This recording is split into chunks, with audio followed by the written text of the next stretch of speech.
The carnage in Gaza continues. The ground invasion of Gaza also continues. Now the death toll is up significantly. Now 25 Israelis have been killed, 7 recently reported by the Israeli government who were soldiers. 2 of the 25 are civilians. Palestinians now have at least 550 dead. Early reports were that 80% of the people killed in the airstrikes were civilians. No recent reports on the percentage of civilians killed in the ground invasion. So the numbers are disproportionate, but the Israelis are now taking some casualties as well. Of course, this kind of violence is not good for anybody. It's not good for either side. And sometimes the carnage is significant in even the most sensitive areas. 12 shells hit a hospital in central Gaza. It's called Al-Aqsa Hospital. And in the hospital, at least 4 people were killed, 60 were wounded, and 30 medical staff were among the wounded. So now oftentimes we'll hear the Israeli government say, no, we know where we're hitting, we're purposely not hitting civilians, we give them warnings, and we allow them to exit. It's unclear if the hospital got a warning that it was going to be shelled. Now, I don't know what's worse, if it got a warning and they hit the hospital on purpose, or if it got no warning and it was a mistake and they accidentally killed 4 people in the hospital and wounded 60. But it's not good news either way. But I do know who Netanyahu believes is the problem and the cause of all of the violence. Even if Israel does the actual shooting and their bombs kill civilians, it's of course not Israel's fault. It's his opponent's fault for making him do it. He's on American television here. I'm sure that they interviewed the Hamas spokesperson right afterwards. But let's hear Prime Minister Netanyahu first from Israel. It's a horrendous sight what's going on right now. If you look at the images, heart-wrenching. What goes through your mind when you see that? I'm very sad. When I see that, I'm very sad. We're sad for every civilian casualty. They're not intended. This is the difference between us. The Hamas deliberately targets civilians and deliberately hides behind civilians. What choice do we have? We have to protect ourselves. So we try to target the rocketeers. We do. And all civilian casualties are unintended by us, but actually intended by Hamas. They want to pile up as many civilian dead as they can because somebody said they use, I mean, it's gruesome, they use telegenically dead Palestinians for their cause. Now, I wonder why Netanyahu falls into their devious plot. Why do you provide them with the telegenically dead Palestinians that they desire? It's as if Hamas made them fire the missiles. No, you made that decision. If you think it's a devious plot by Hamas to make you look bad, well then don't do it. But you do it. So this whole idea of like, no, it's okay, it's not us.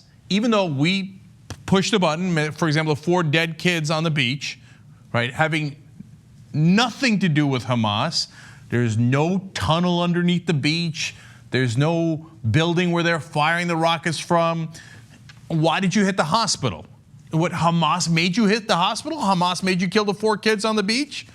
How did they make you do it? Are you so pathetically weak, Prime Minister Netanyahu, that you let Hamas boss you around like that and just drive all of your decision making? And to even drive killing innocent civilians because Hamas made you do it? Wow, that doesn't seem very strong. Interesting. All right, now let's get more of this absurd rationalization. As the civilian casualties climb, are you worried that this will be seen by many in the world as an exercise in collective punishment and that world opinion will turn against Israel? Well, they'll always look at the last reel of the movie. And of course, they get hit from the houses there by Hamas and Islamic Jihad fire. The interesting thing is this. We've asked the civilian population, the people in Gaza who are not our enemy, they're hostages of Hamas. We've asked them, please leave. We text messages to them. We call them up, it's cell phones. We drop leaflets. And Hamas says, no, don't leave, stay. But sir, so how can they leave right now when Israel is hitting from all sides, from the north, the east, and the west? Where can they go? Oh, no, they have paths to leave. That's not an issue. They have plenty of exit points, and they know it. But Hamas is saying, don't use them. Hamas wants to kill civilians on the Israeli side, and the amazing, grotesque, and gruesome fact is they want to have as many civilians killed on the Palestinian side because it gets you to ask me these questions. You see, Hamas is so powerful that they also apparently control the American media, and it gets Stephanopoulos to ask the question of poor Netanyahu, who didn't mean to kill 80% civilians. I guess he's just the most incompetent prime minister the world has ever seen. He just doesn't know how to conduct war at all, so he just keeps missing over and over and over again and kills a great majority civilians instead of the Hamas people he claims he's targeting. So what can I do? Well, what you could have done is a peace deal, which of course you never did. Instead, you built more and more in the settlements, provoking even more conflict, because it turns out you run a right-wing party who actually succeeds more when you have war, that you do not gain from peace politically, personally, so you never actually strive to get peace. Instead, you give us war over and over again, and then you have nothing but excuses. Now, there's one thing he was right about. Hamas does tell people, no, when Israel tells you to leave a building, it's propaganda, don't leave the building, which is deplorable. It's outrageous that they say that, and I hope nobody in the Palestinian territories listens to them. Believe me, if Israel tells me they're going to bomb a building, I'm getting the hell out of there, because they're not kidding around and they will bomb that building, as we've seen over and over again. But when he says that they have plenty of places to leave, that's, well, how shall I put this? A lie. Yes, they can go into the street, and then where do they go? As Jon Stewart pointed out on The Daily Show, and it took, of course, yet again, a comedian to point out things that the news should be pointing out. The Gaza Strip is tiny. And as Stephanopoulos rightly said there, you're bombing them from the west, the east, the north, and the south. They can go into the street for a little while, and then they're going to get bombed in another area. Now, why I say it's a lie is because there are no paths to leave, as Netanyahu said. Why? Israel has been blockading Gaza Strip for years now. That's part of the problem. You know, you always hear about the tunnels. Oh, well, you see the tunnels are to smuggle in weapons. And oftentimes they do smuggle in weapons. And that's obviously a significant issue. But that's not the only reason for the tunnels. You also need the tunnels because there's a blockade. You literally almost can't get anything into Gaza. So they need the tunnels for commerce. And you can't have anything leave Gaza. There's no exports allowed. But they say, no, what do you mean? There's no occupation of Gaza. I control their border, and I won't let anything leave. I'll barely let some food in and medicine in from time to time, but I won't let anything else in. There's no trade. There's no industry. I've totally strangled it. And by the way, if you live in Gaza, welcome to a giant prison, because it might be a small area, but if you look at it in a different context, it's actually a fairly large prison, because not a single person is allowed to leave. What part of that is not an occupation?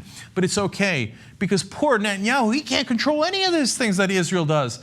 Everything he does is because Hamas made him do it.